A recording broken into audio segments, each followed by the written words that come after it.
مال الوجود بذكر الإله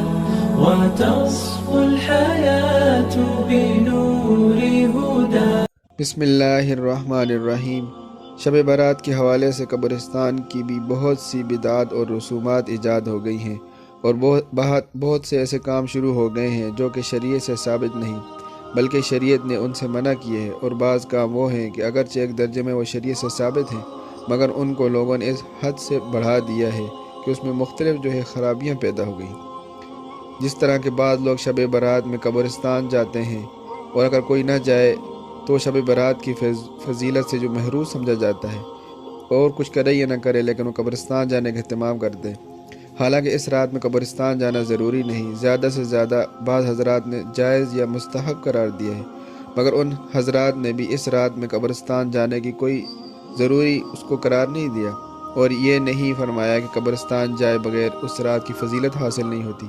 یہی وجہ ہے کہ جن حضرات نے اس رات کی فضیلت کا تذکرہ فرمایا ہے، ان سب نے اس رات میں عبادت کی تو ترغیب دی ہے، مگر قبرستان جانے پر ان سب حضرات نے اتفاق نہیں کیا۔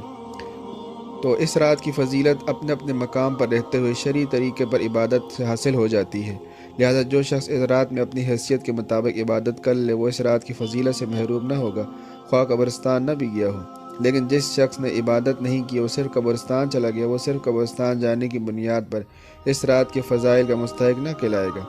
پھر جو شخص ضروری سمجھ کر جائے گا یا اس میں کسی قسم کی بدعت اور خرابی شامل کر لے گا تو اس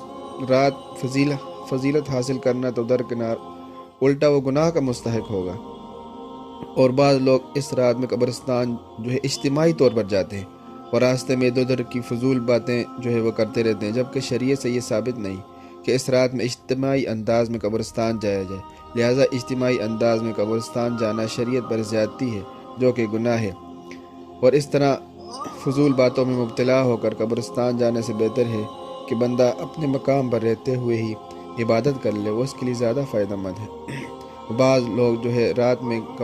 قبروں پر چراغ وغیرہ، قندیل اور موم بتی وغیرہ جلاتے ہیں، یہ بھی گناہ ہے۔ امام ترمذی نے ایک حدیث بیان کی ہے، حدیث نمبر 320، کتاب الصلاۃ، باب ما جاء فی کراہیت ان یتخذ علی القبر، ایک باب قائم کیا ترمذی شریف میں، جس میں ابن عباس رضی اللہ تعالیٰ عنہ کی انہوں نے روایت نقل کی ہے کہ رسول اللہ صلی اللہ علیہ وسلم نے فرمایا کہ قبروں کی زیارت کرنے والی عورتوں پر اور قبروں کو سجدہ گاہ بنانے والوں پر اور قبروں کے اوپر چراغ لگانے والوں پر لعنت کی ہے، تو اس لیے ہمیں چاہیے ان کاموں سے بچا جائے۔ اب عورتوں کا قبرستان میں جانا کس طرح ہے؟ پہلے تو حضور صلی اللہ علیہ وسلم نے لعنت فرمائی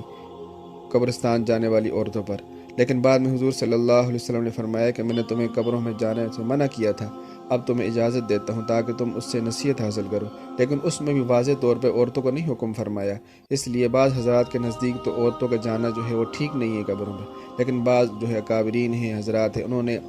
کچھ شرائط کے ساتھ وہ اجازت دی ہے، پھر اس کا انشاءاللہ اس کا تذکرہ ہوگا۔ تو اللہ تبارک و تعالیٰ سے دعا ہے کہ اللہ تبارک و تعالیٰ ہمیں دین کی حقیقت کو سمجھنے کی توفیق عطا فرمائے۔